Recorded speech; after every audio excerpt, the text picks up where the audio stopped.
ಎಲ್ರಿಗೂ ನಮಸ್ಕಾರ. After long time ನಾನು ಒಂದು ವೀಡಿಯೋ ಜೊತೆ ನಿಮ್ಮ ಹತ್ರ ಬಂದಿದ್ದೀನಿ. ಇವತ್ತೇನು ಅಂತ ಅಂದರೆ ಹೀರೆಕಾಯಿ ಚಟ್ನಿ ಮಾಡೋಣ ಅಂತ.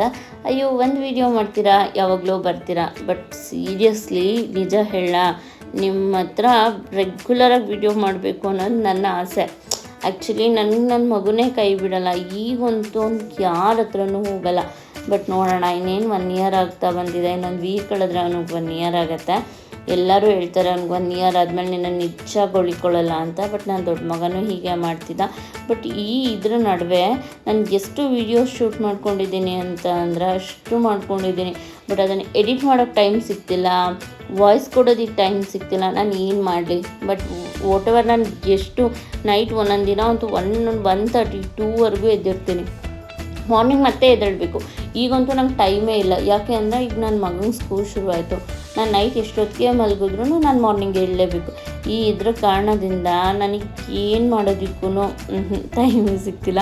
ಬಟ್ ಇರಲಿ, ಇವತ್ತು ನಾನು ಹೀರೆಕಾಯಿ ಚಟ್ನಿಗೆ ಏನೇನು ಹಾಕಿದ್ದೀನಿ ಅಂತಂದರೆ ನಿಜ ಹೇಳ, ಇದೊಂದು ಹೀರೆಕಾಯಿ ಚಟ್ನಿ ಮಾಡ್ಕೊಳ್ಳಿ. ನನ್ನಂಥ ನ್ಯೂ ಮಾಮ್ಸ್ಗಳು, ಆಫೀಸ್ಗೆ ಹೋಗುವಂಥವ್ರು, ಮಕ್ಕಳು ಸ್ಕೂಲಿಗೆ ಹೋಗ್ತಾನೆ ಅನ್ನೋರು ಟೆನ್ಷನ್ ತೊಗೋಬೇಡಿ. ಈ ಥರ ಒಂದೊಂದು ಚಟ್ನಿ ಅಂತ 1-2 ಚಟ್ನಿಗಳು ಸಿಗುತ್ತೆ. ಟೊಮೆಟೊ ಚಟ್ನಿ, ಹೀರೆಕಾಯಿ ಚಟ್ನಿ, ಮಾವಿನಕಾಯಿ ಚಟ್ನಿ, ಈ ಥರ ತುಂಬ ಚಟ್ನಿಗಳು ನಂಗೆ ಮಾಡೋದಕ್ಕೆ ಬರುತ್ತೆ.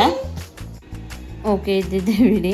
ನೋಡಿದ್ರಲ್ಲ, ಈಗ ನಾನು ವಾಯ್ಸ್ ಕೊಡೋಷ್ಟ್ರೊಳಗೆ ನನ್ನ ಮಗ ಎದ್ಬಿಟ್ಟ. ಓಕೆ, ನಾನು ಹೀರೆಕಾಯಿ ಚಟ್ನಿಗೆ ಏನೇನು ಹಾಕಿದ್ದೀನಿ ಅಂತ ಅಂದರೆ ಬೆಳ್ಳುಳ್ಳಿ 1-2 ಗೆಡ್ಡೆ ಹಾಕ್ಕೊಂಡಿದ್ದೀನಿ, ಈರುಳ್ಳಿ, ಹಸಿಮೆಣಸಿನ್ಕಾಯಿ ಮತ್ತು ಹೀರೆಕಾಯಿನ ಇಷ್ಟನ್ನು ಚೆನ್ನಾಗಿ ಫ್ರೈ ಮಾಡಿಕೊಂಡು ಒಂದು ಜಾರ್ಗೆ ಹುಣಸೆಹಣ್ಣು, ನಾನು ಫ್ರೈ ಮಾಡಿ ಇಟ್ಕೊಂಡಿರುವಂತಹ ಅಷ್ಟು ಐಟಮ್ಸು, ಸ್ವಲ್ಪ ಜೀರಿಗೆ, ಕೊತ್ತಂಬರಿ ಸೊಪ್ಪು, ಇದಿಷ್ಟನ್ನು ಹಾಕಿ ರುಬ್ಬಿ ಎತ್ತಿಟ್ಕೊಂಡ ನಂತರ ಒಂದು ಬಾಣಲೆಗೆ ಎಣ್ಣೆ ಇಟ್ಟು ಸಾಸಿವೆ, ಜೀರಿಗೆ ಮತ್ತು ಇಂಗು ಹಾಕಿ 1 ಕಪ್ಪಷ್ಟು ಈರುಳ್ಳಿ ಹಾಕಿ ಕರಿಬೇವಿನ ಸೊಪ್ಪು ಹಾಕಿ ಚೆನ್ನಾಗಿ ಫ್ರೈ ಮಾಡ್ಕೊಂಡಿದ್ದೀನಿ. ಫ್ರೈ ಮಾಡಿದ್ದಕ್ಕೆ ಸ್ವಲ್ಪ ಅರಿಶಿನ ಹಾಕ್ಕೊಂಡು ನಾನು ಏನು ರುಬ್ಬಿಟ್ಕೊಂಡಿದ್ದೆ ಹೀರೆಕಾಯಿ ಅದನ್ನು ಹಾಕಿ ಚೆನ್ನಾಗಿ ಕುದಿಸ್ತೀನಿ. ಬೇಕು ಅಂತಂದರೆ ಒಂದು ಅರ್ಧ ಲೋಟ ನೀರು ಹಾಕ್ಕೊಳ್ಳಿ, ಅದು ಕುದಿಯೋವರೆಗೂ.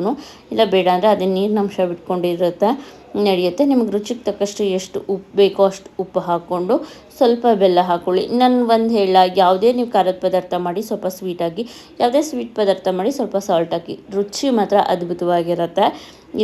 ಅಷ್ಟೇ. ಲಾಸ್ಟಿಗೆ ಕೊತ್ತಂಬರಿ ಸೊಪ್ಪು ಹಾಕ್ಕೊಳ್ಳಿ, ನಾನು ಹಾಕೋದು ಮರ್ತಿದ್ದೀನಿ. ಸೊ ಸೂಪರಾಗಿರುತ್ತೆ. ಈ ಥರ ವೀಡಿಯೋಸ್ಗಳಿಗೆ ಬೇಕು ಅಂದರೆ ನೀವು ನನ್ನ ಚಾನಲ್ನ ಫಾಲೋ ಮಾಡಿ, ಸಪೋರ್ಟ್